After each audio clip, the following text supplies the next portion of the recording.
Good morning. Today we are talking about management of patient in hospitals.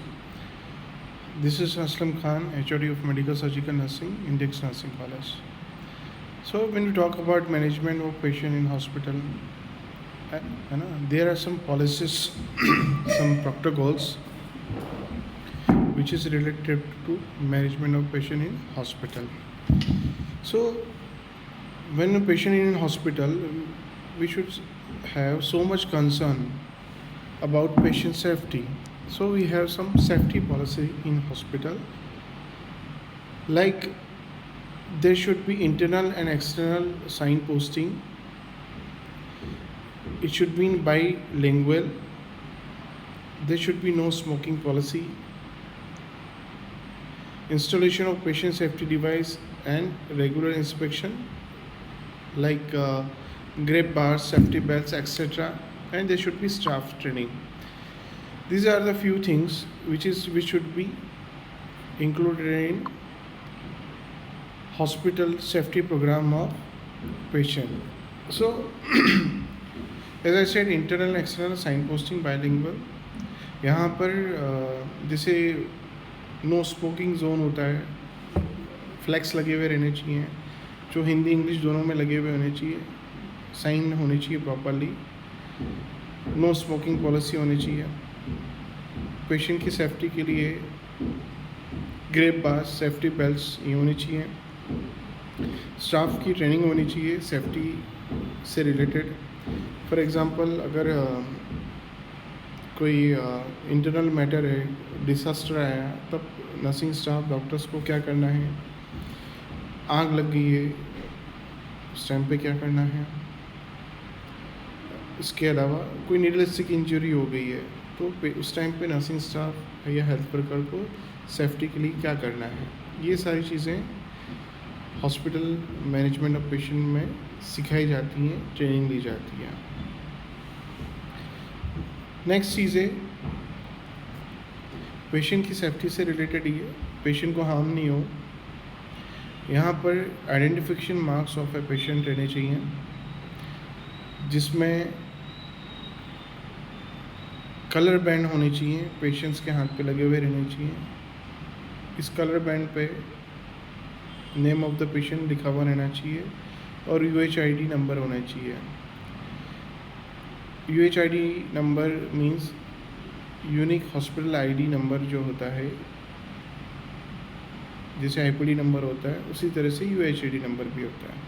इससे हम patient को identify कर सकते हैं, पेशेंट आइडेंटिफिकेशन कर सकते हैं कि पेशेंट को ये पेशेंट ही है या रिलेटिव या अदर पर्सन नहीं है. ये ID बैंड कलर कोड भी अलग अलग रहते हैं, जैसे पीडियाट्रिक ID बैंड अलग कलर का रहेगा, पेशेंट जिसकी OT उसके लिए अलग रहेगा, और वनरेबल पेशेंट हैं उनके लिए अलग रहेगा ID बैंड. और वनरेबल पेशेंट कौन से, ऐसे पेशेंट जो ओल्ड एज ग्रुप है, ऐसे पेशेंट जो मेंटली या फिज़िकली डिसेबल्ड पेशेंट है, ये पीडियाट्रिक एज ग्रुप हो गया. ऐसे पेशेंट बेड रिडन पेशेंट है, ये वनरेबल पेशेंट्स में गिने जाते हैं.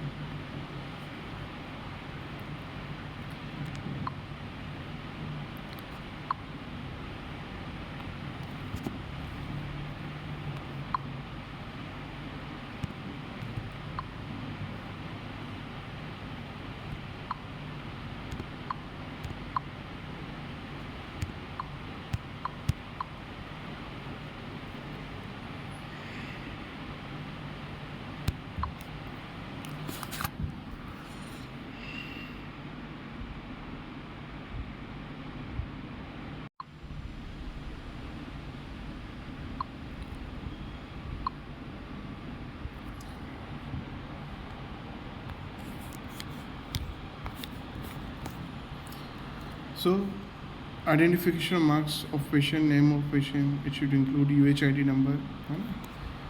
Apart from this, while we are managing patient in hospital, there should be triage policy.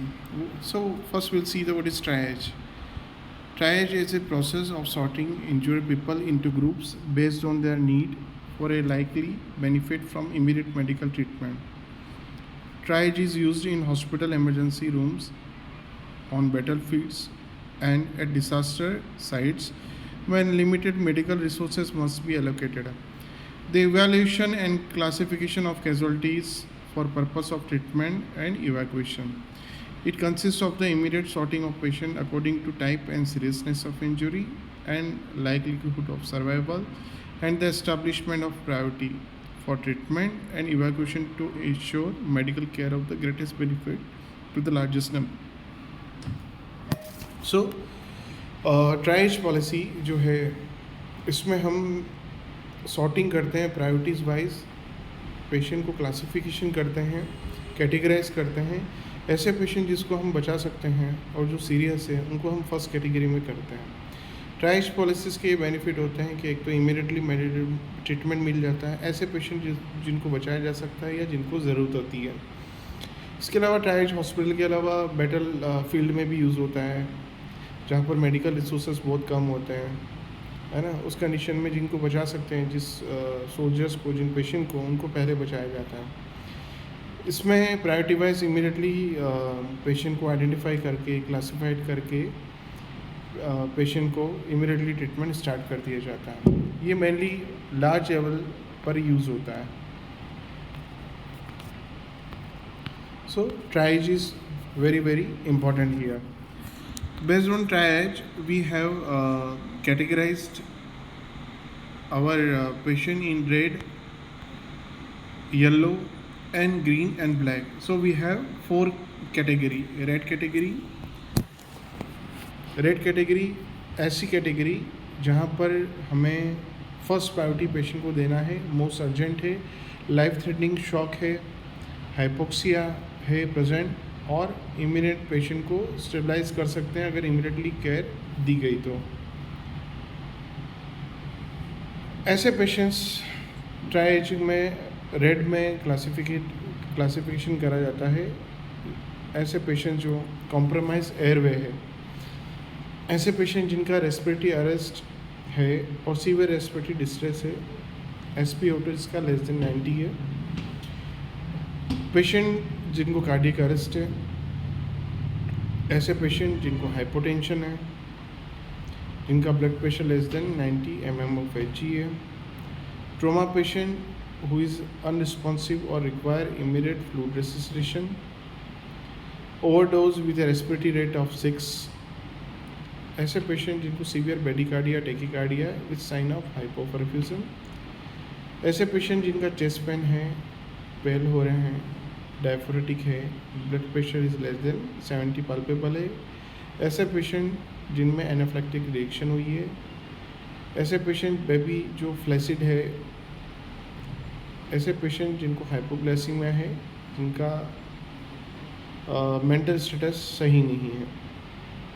सो ये इस तरीके के पेशेंट रेड कैटेगरी में कैटेगराइज करे गए हैं ट्राइएजिंग में। So red category is most urgent category है जहाँ पर हमें इमीडिएटली पेशेंट की केयर करनी है। अगर थोड़ी भी लेट हुई तो यहाँ पेशेंट की डेथ हो सकती है। सेकेंड कैटेगरी जो है ट्राइएजिंग की है, येलो है। येलो सेकेंड प्रायोरिटी है, अर्जेंट है, इंज्योर पेशेंट है जिनको सिस्टमेटिक इम्प्लीकेशन और इफेक्ट है, बट पेशेंट की लाइफ थ्रेटनिंग कंडीशन या शॉक और हाइपोक्सिया नहीं है, सिस्टमेटिक डिक्लाइन है उसमें, बट अगर प्रॉपर केयर दी गई तो पेशेंट बच जाएगा।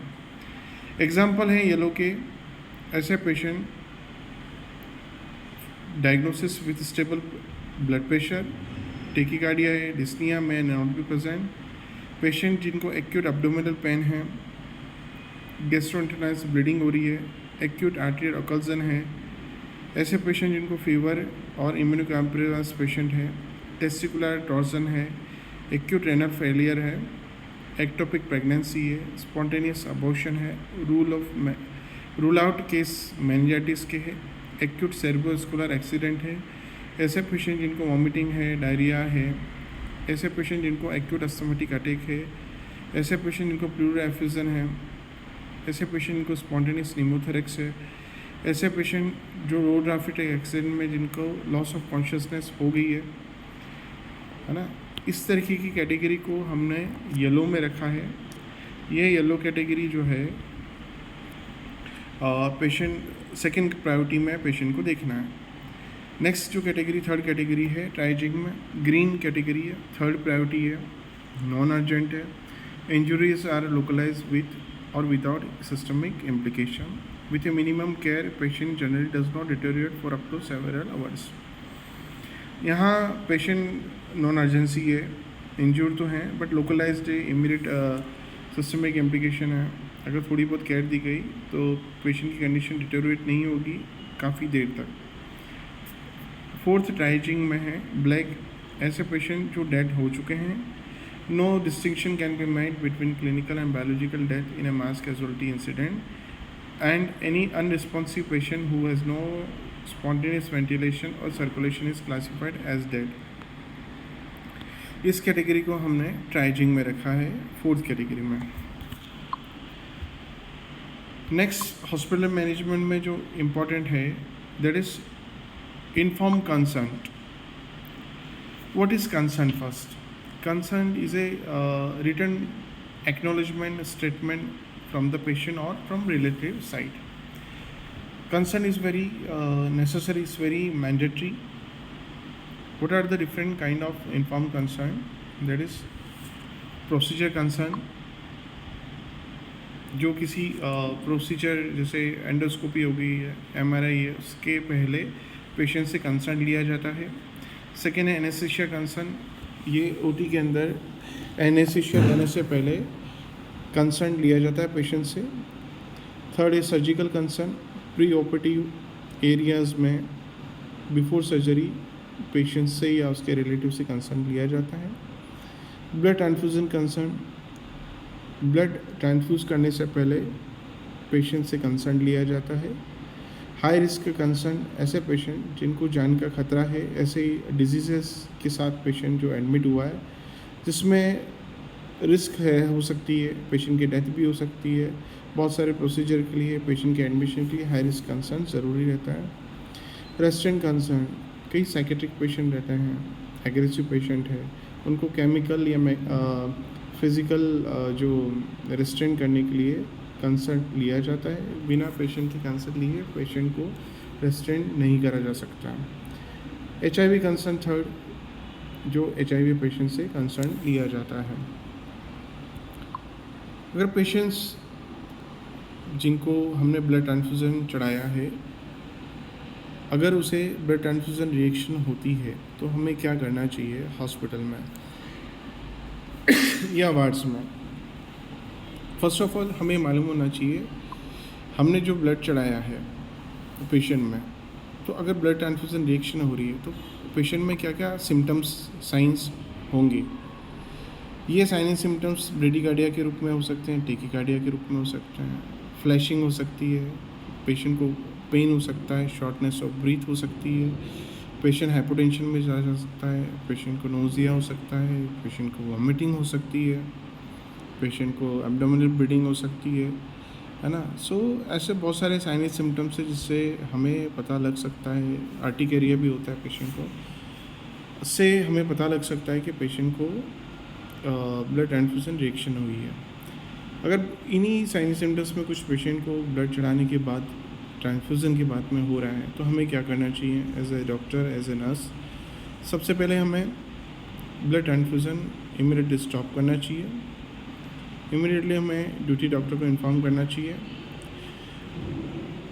हमें इमीडिएटली ब्लड लेके और यूरिन सैंपल पेशेंट का लेना चाहिए और लैब में भेजना चाहिए।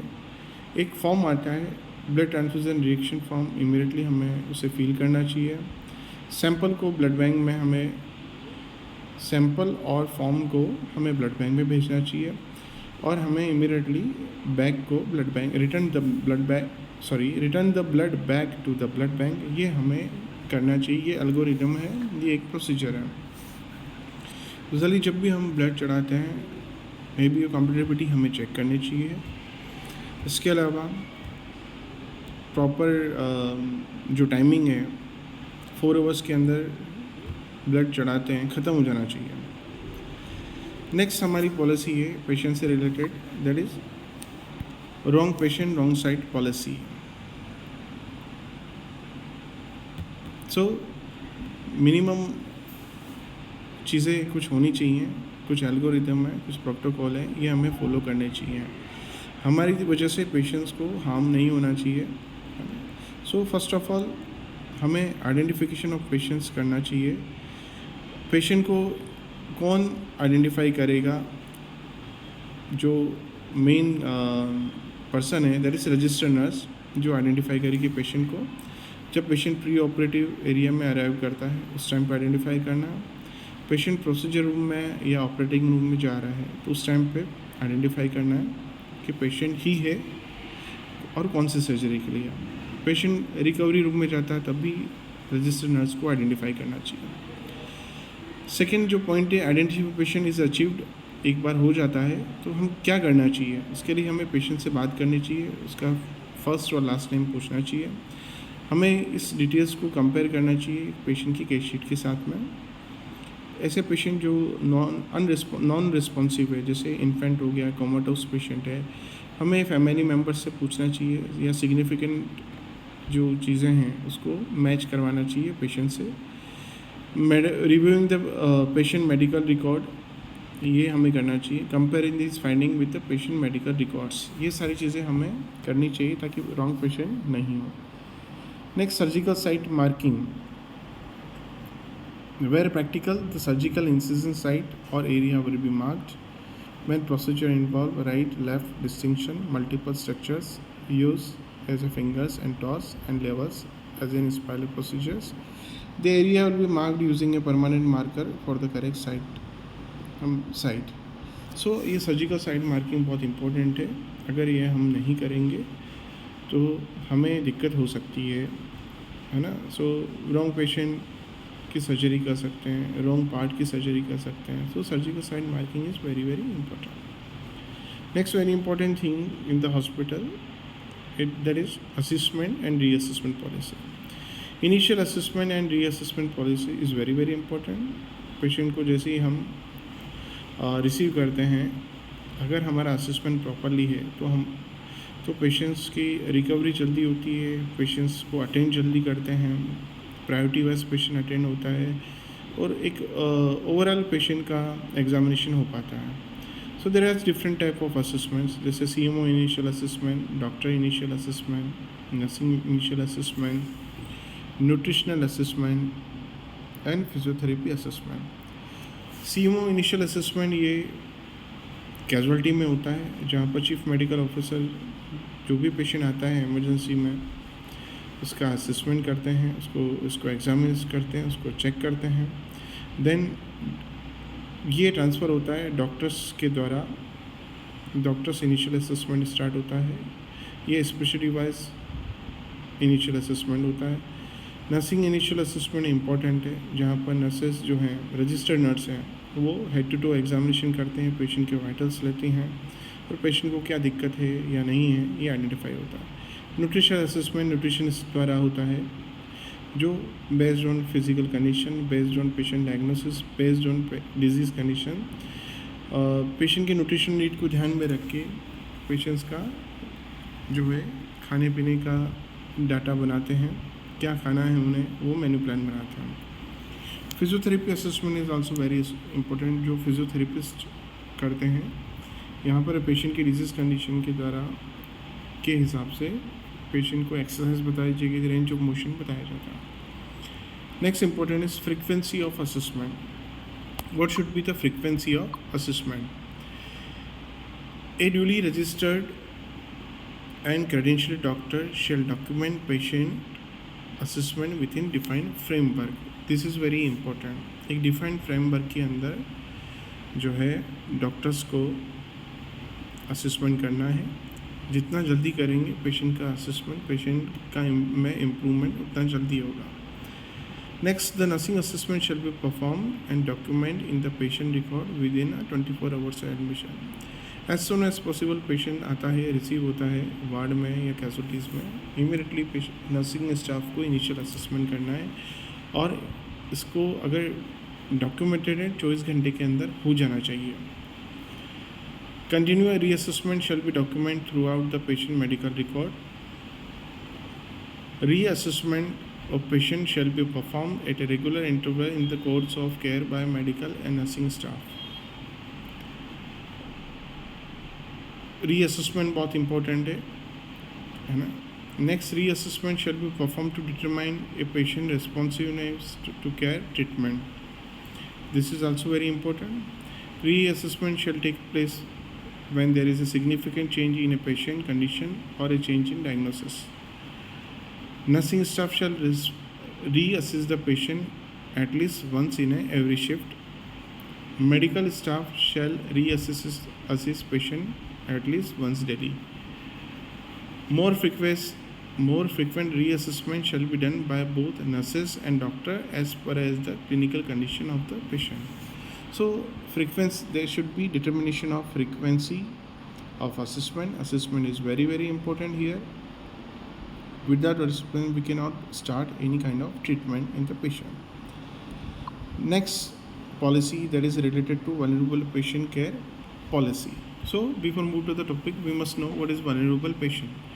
ऐसा एज ग्रुप जो डिपेंडेंट है फिजिकली मेंटली, है ना, फिजिकली और मेंटली चैलेंज पेशेंट, और as old age group, that is a vulnerable age group, mentally or physically disabled person, pediatric age group, these are the vulnerable patients. vulnerable patient को special concern रखना है, उनके ऊपर specially focus करना है nurses, doctor और health care को, क्योंकि ये पेशेंट टोटली डिपेंडेंट पेशेंट है, ये केयर के लिए डिपेंड रहते हैं. सो इनके लिए हमें एक्स्ट्रा एफर्ट्स लगानी है. हमें व्हील चेयर और स्ट्रेचर जो सेफ्टी बेल्ट के साथ अवेलेबल है विद इन द हॉस्पिटल में, ये हमें प्रोवाइड कराने हैं और ये होने चाहिए. For children, disable and Elder patient ever possible arrangement is made for bed drills. ऐसे पेशेंट जो वार्ड में एडमिट हैं, क्रिटिकल एरिया में हैं और एज ग्रुप वल्नरेबल हैं, उनके चांसेस रहते हैं इंजरी के, वो फॉलिंग इंजरी हो सकती है उनमें बेड से. इसके लिए हमें बेड साइड ड्रिल्स बहुत ज़रूरी है. वॉशरूम एरिया जो with grab bars are design mainly for the disable and aged people. Washroom with grab bar are design mainly for the disable and aged people. ये important है ताकि patients को, dependent patient है वो, उनमें sleepy fall होने के chances कम हो और उनको सपोर्ट मिले. In registration counter, senior citizen physically handicap are given priority. ऐसे पेशेंट जो डिपेंडेंट है, वल्नरेबल पेशेंट है, हैंडीकैप पेशेंट है, फिजिकल मेंटली है, हैंडीकैप है, ऐसे पेशेंट को फर्स्ट प्रायोरिटी में देखिए जाए, है ना, और रजिस्ट्रेशन इनका जल्दी से जल्दी हो. ऐसे पेशेंट, वल्नरेबल पेशेंट जब ये वार्ड से शिफ्ट हो रहे हैं इन या किसी इन्वेस्टिगेशन के लिए जा रहे हैं, ऐसे पेशेंट के साथ में, वल्नरेबल पेशेंट के साथ में नर्सिंग स्टाफ अकम्पनी करे, है ना. Female patient are always provided with female staff, ward lady for assistance. ऐसे पेशेंट जो फीमेल हैं उनकी प्राइवेसी को ध्यान में रखते हुए हमें उनके साथ फीमेल अटेंडर या वार्ड लेडी भेजना है. More frequent monitoring of such cases. ऐसे पेशेंट जो वल्नरेबल है, इनकी फ्रिक्वेंसी ऑफ मॉनिटरिंग इंक्रीज रहनी चाहिए. Staff are train to recognise vulnerable patients. They are aware of the issue that commonly occur while handling vulnerable patient. Staff, doctor हो, health workers हो, nursing staff हो, सभी को vulnerable age group, vulnerable patient के बारे में idea होना चाहिए, उन्हें मालूम होना चाहिए वल्नरेबल पेशेंट की क्या नीड होती है, क्या उनकी प्रॉब्लम होती है, क्या फेस करते हैं. तो ऐसे चीज़ों को हैंडल करने के लिए नॉलेज होना चाहिए, सारे स्टाफ ट्रेन रहना चाहिए. Next important is incidents and its reporting. So we have, for example, needlestick injury होती है तो हमें क्या करना है. First of all, needlestick injury नहीं होनी चाहिए. It's very harmful, specially patient with universal precautions है तो यहाँ पर इन्फेक्शन के चांसेस बहुत ज़्यादा बढ़ जाते हैं. अगर ऐसा होता है, किसी शार्प इंजरी होती है नीडल से या फिर सीजर से, एनीथिंग, हमें ब्लीड इट करना है, वॉश इट करना है, कवर इट करना है एंड रिपोर्ट इट करना है. अब there should be three forms for mentioning events and incident. First one is needlistic injury form. अगर needlistic injury होता है तो needlistic injury form फिल करना है और reported to infection control nurse को इमीडिएटली करना है.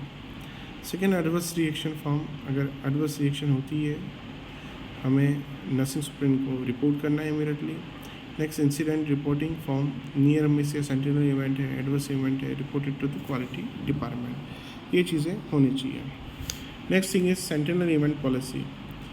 Sentinel event policy, what is that?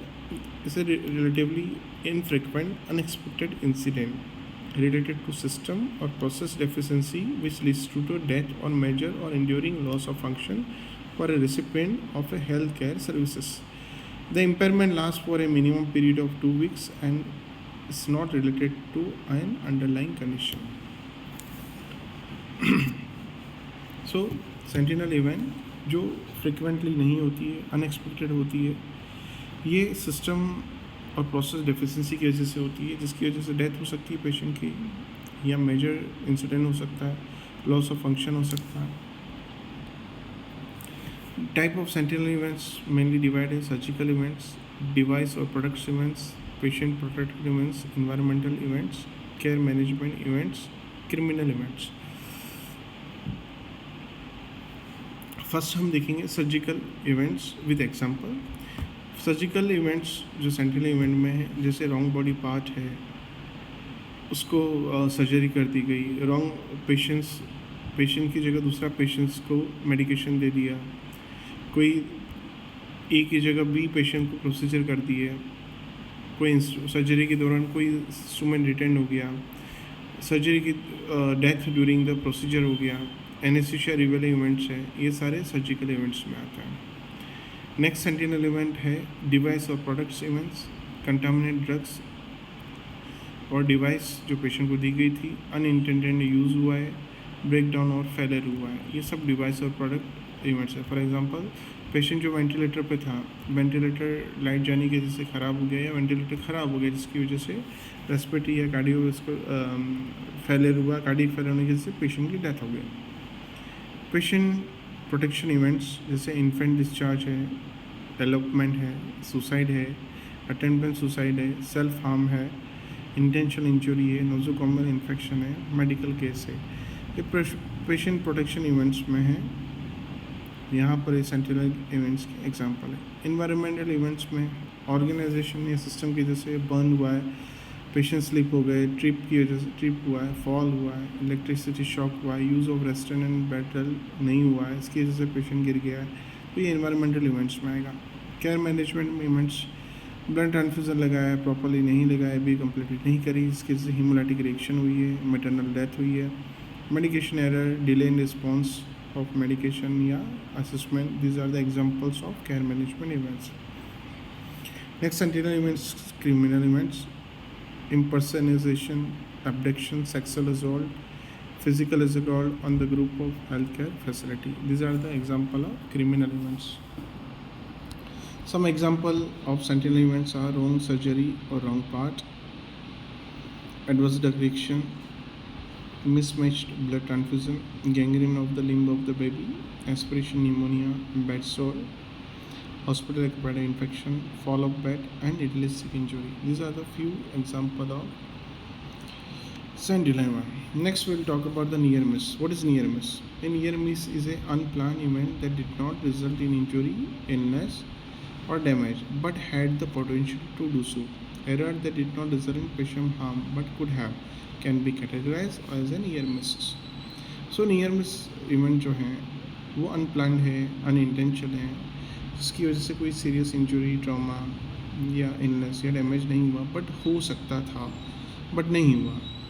Few example है, जैसे doctor prescribe IV tetanus instead of IM, nurse check and does not give it. So this are the example of near miss. So uniform, next one is uniform care policy. This policy starts from admission and end till patient discharge. OPD facility, lab facility, OT facility, diagnostic, nursing, dietary services, etc. are uniformly given to all patients irrespective of category of wards. Our protocols are uniformly given in the same manner to all patients irrespective to the category status.